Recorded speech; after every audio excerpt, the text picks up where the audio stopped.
Assalamualaikum warahmatullahi wabarakatuh dan salam sejahtera kepada Prof dan rakan-rakan sekalian.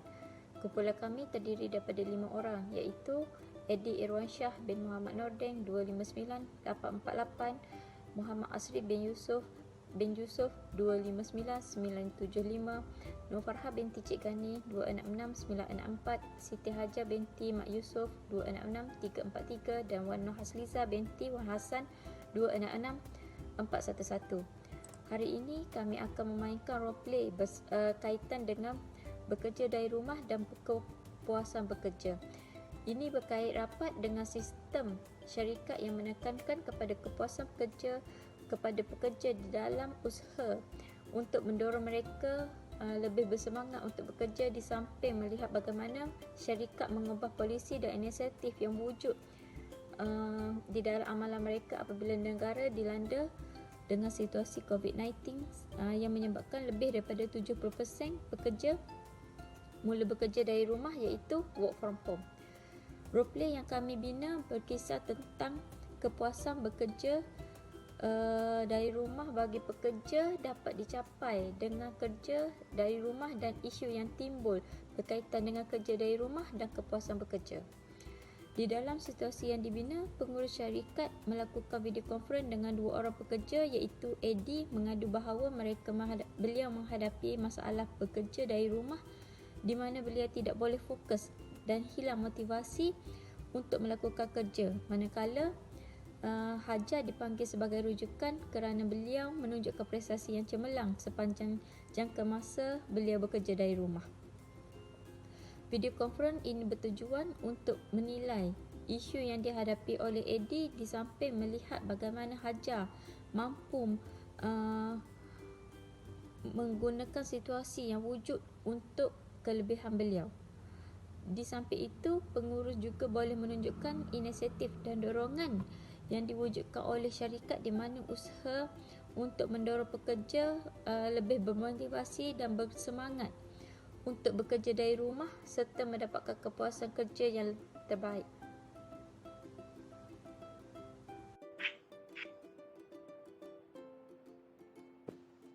Assalamualaikum dan selamat pagi. Waalaikumsalam. Waalaikumsalam. Okey, saya harap kamu sihat walafiat di musim pandemik dan juga PKP ini. Kamu semua dapat menjaga diri dengan baik. Pastikan kesihatan dan keluarga sentiasa dipatuhi SOP. Tujuan saya panggil kamu berdua ini adalah berkaitan dengan kerja kamu. Namun ini bukanlah mesyuarat yang kita biasa adakan sebelum ini. Sebaliknya, saya memanggil kamu berdua ini adalah untuk berbincang beberapa perkara dengan kamu, di samping juga berkongsi pendapat dan juga cuba untuk menyelesaikan beberapa isu yang mungkin timbul di dalam jangka masa terdekat ini. Waalaikumsalam Puan. Saya mengucapkan terima kasih kepada Puan kerana sudi mendengar isu dan sudi membuat panggilan untuk membantu saya.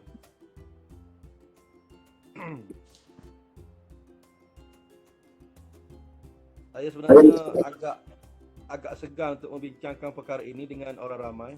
Oleh itu, saya amat berbesar hati Puan mengadakan sesi kelompok yang kecil ini. Saya juga mengucapkan terima kasih kepada Siti Hajar kerana sudi hadir di pembincangan ini. Harapkan kita dapat berkongsi pendapat dan Siti Hajar sudi berkongsi pengalaman sendiri untuk sama-sama bekerja mengatasi masalah untuk mengatasi isu ini. Saya pun sangat berbesar hatilah kerana dipanggil ke mesyuarat ini dan diharap apa yang saya kongsikan mampu untuk membantu Encik Eddie lah dan juga boleh dijadikan panduan untuk membantu rakan-rakan yang lain. Mungkin ia juga mengalami isu yang sama, situasi yang sama dengan Encik Eddie. InsyaAllah. Alhamdulillah, nampaknya kita semua berada di arah yang sama. Oleh itu, janganlah kita berlengah lagi. Okey, Eddie boleh kongsikan apa yang awak kongsikan dengan saya tu kepada Hajar. Baiklah. Saya mendapati diri saya semakin hilang dorongan dan motivasi untuk melakukan kerja sejak saya memulakan kerja dari rumah. Saya terganggu dan tidak dapat fokus masa bekerja dan rasakan terlalu lama untuk saya menjadi mudah letih, mengantuk dan semasa berada dalam waktu pejabat di rumah. Menyebabkan saya kurang berminat untuk melakukan kerja dan kepuasan kerja yang semakin lemah dan rendah. Saya tidak ingin terus berada dalam keadaan motivasi ini dan oleh itu saya merujuk pada Puan Pengurus dengan harapan dapat menyelesaikan ataupun pendekatan yang boleh digunakan untuk membantu diri saya. Sebab itulah saya meminta bantuan dari Hajar. Sebab kita sedar dan dapati bahawa Hajar amat sesuai dapat menyesuaikan diri dengan situasi bekerja dari rumah ni. Prestasi kerja kamu sentiasa bagus dan kamu juga kelihatan lebih bersemangat dan sentiasa bersedia untuk bekerja. Oleh itu, saya meminta kamu, Hajar, berkongsi apa yang kamu lakukan untuk membolehkan kamu bersedia dan bersemangat untuk bekerja dari rumah. Apa yang saya lakukan, perkara pertama, saya tidak memikirkan kerja dari rumah ni sebagai satu percutian. Sebaliknya, kerja dari rumah sama je kerja di pejabat. Apa yang beza adalah lokasi sahaja. Oleh itu, untuk saya mengekalkan rutin kerja saya sama seperti yang saya lakukan semasa kerja di pejabat, adalah penting untuk sentiasa mempunyai rutin yang sama dan jadual kerja yang sama. Ini ia akan mengekalkan daya motivasi lah dan semangat dengan membolehkan diri percaya dan yakin bahawa kerja dari rumah adalah sama kepentingannya dengan kerja di pejabat. Oh, saya faham. Itu merupakan salah saya yang pertama. Apabila saya memikirkan kerja dari rumah, persepsi saya sudah berbeza. Oleh itu saya sedar tanpa sedar mengubah rutin harian saya yang mengganggu mentaliti bekerja saya. Ya, bila kita mengekalkan persepsi bahawa kerja adalah kerja, kita akan lebih fokus dan lebih bersedia untuk bekerja tidak kira di mana kita berada. Okey, apa lagi yang kamu lakukan, Hajar?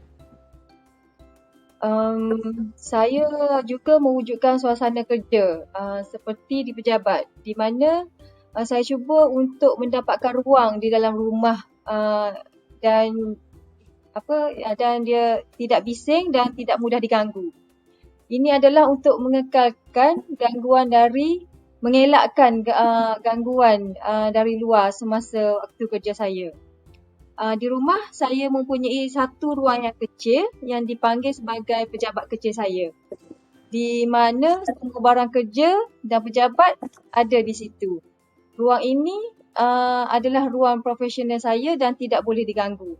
Saya juga harus menghormati ruangan ini dengan melihat sebagai ruang untuk saya bekerja dan bukan untuk bermain ataupun berehat.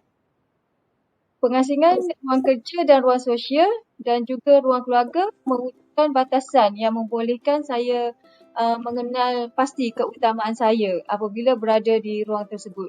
Ini dapat membantu saya fokus dan tidak mudah terganggu lah semasa membuat kerja. Okey, satu cadangan yang bagus. Saya juga ada mempunyai ruang sendiri di mana ianya dijadikan sebagai ruangan pejabat di dalam rumah saya ni. Okey, bagi membolehkan segala urusan pejabat dan kerja dapat dilakukan di kawasan tersebut tanpa mengganggu ruangan lain di dalam rumah. Okey, Di. Apakah kamu mempunyai ruangan tersebut? Saya ruangan di rumah lah. kerana persepsi kerja dari rumah dan idea bahawa saya bebas dan punya ruang yang lebih luas lakukan kerja, saya tempat yang tetap lah.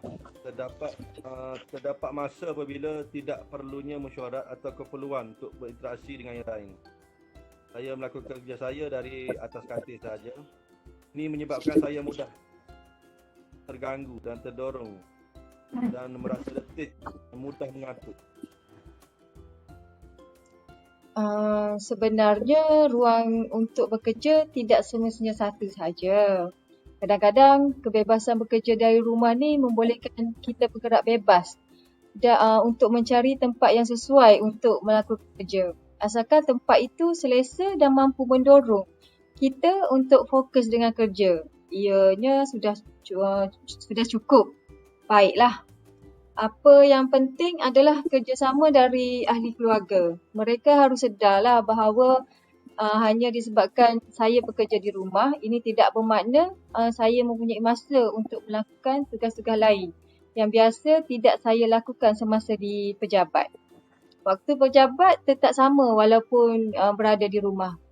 Oleh itu, saya tidak harus dijangka untuk melakukan apa-apa tugas lain walaupun saya ada di rumah.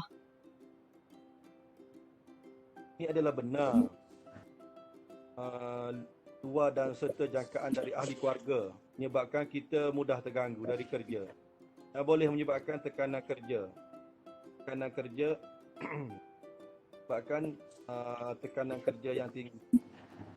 Caraannya, jika kamu di pejabat, kamu tidak akan dijangka atau harus melakukan tugas seperti memasak, jaga anak, mengemas rumah, menukar mental dan sebagainya. Namun disebabkan kamu ada di rumah, tiba-tiba kamu dianggap sentiasa bersedia lakukan tanggungjawab lain. Ia amat meletihkan saya. Saya faham bahawa saya ada di rumah. Oleh kerana saya ada, saya harus mempunyai masa. Namun ia tidak bertanggungjawab dan tidak berguna untuk melakukan tugas lain keluarga pejabat. Selain itu, ia juga mengganggu rutin harian kerja saya dan boleh mengganggu motivasi kerja itu sendiri.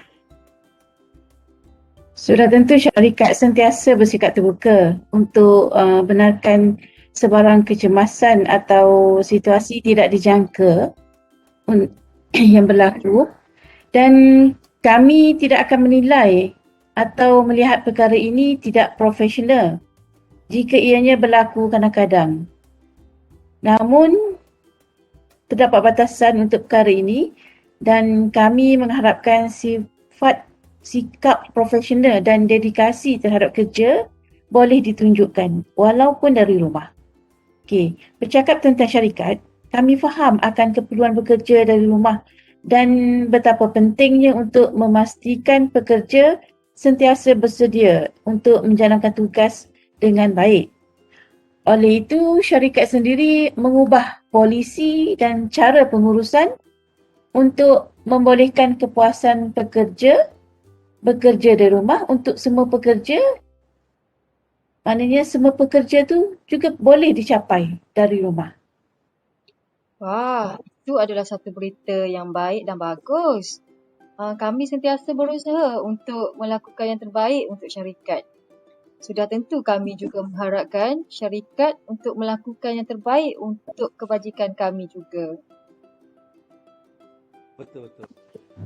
Diharapkan inisiatif baru syarikat akan membangkitkan lagi semangat saya dan terus bekerja dengan baik dan penuh dedikasi.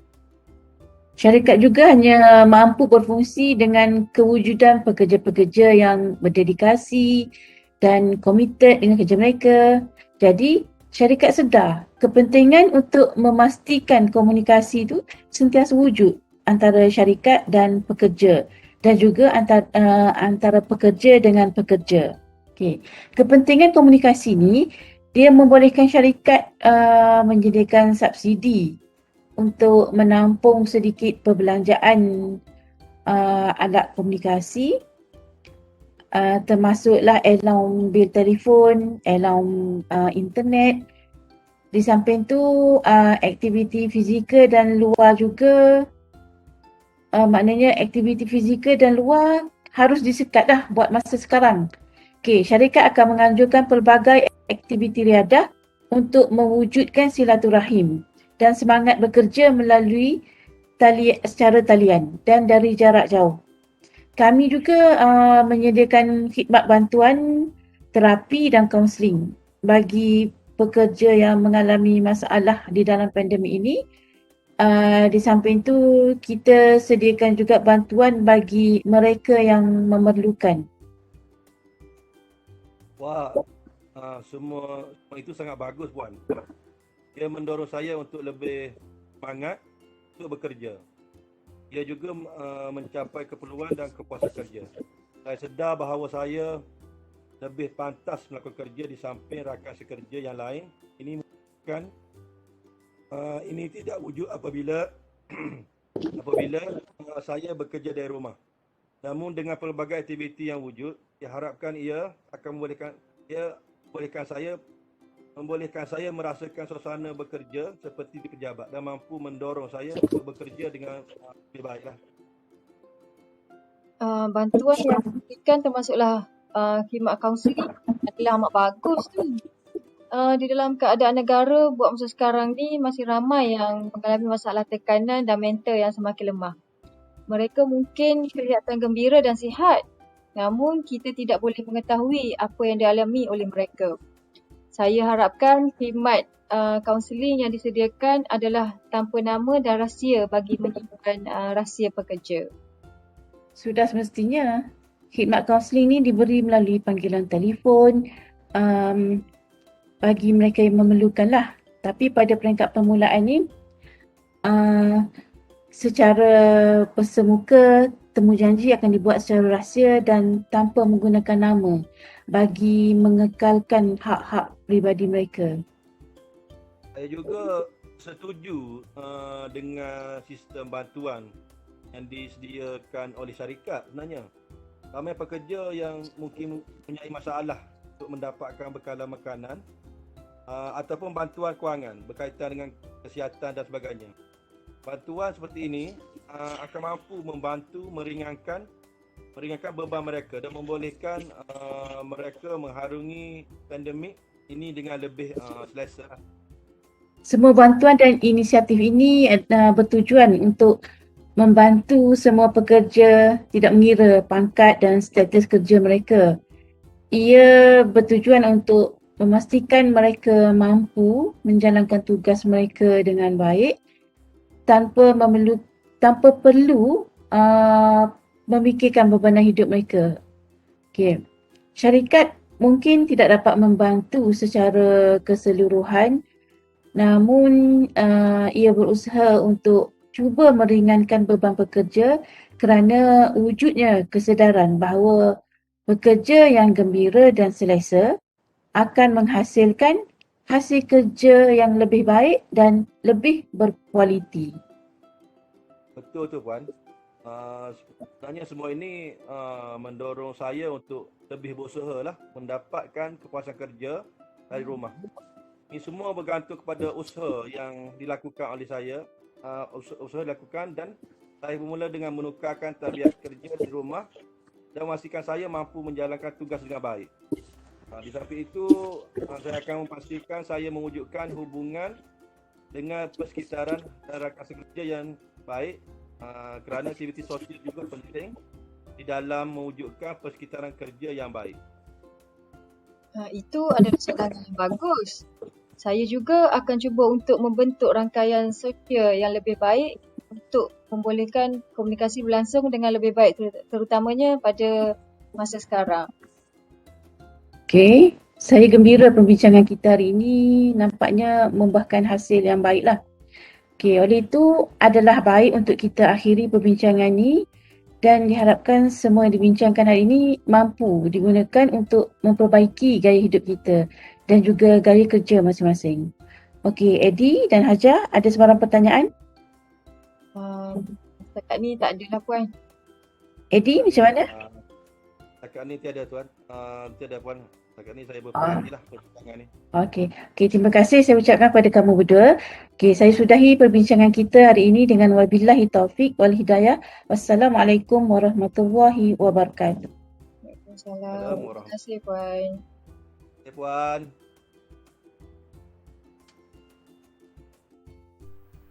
Assalamualaikum, saya Muhammad Asri bin Yusof akan membuat rumusan tentang roleplay yang ditonton sebentar tadi.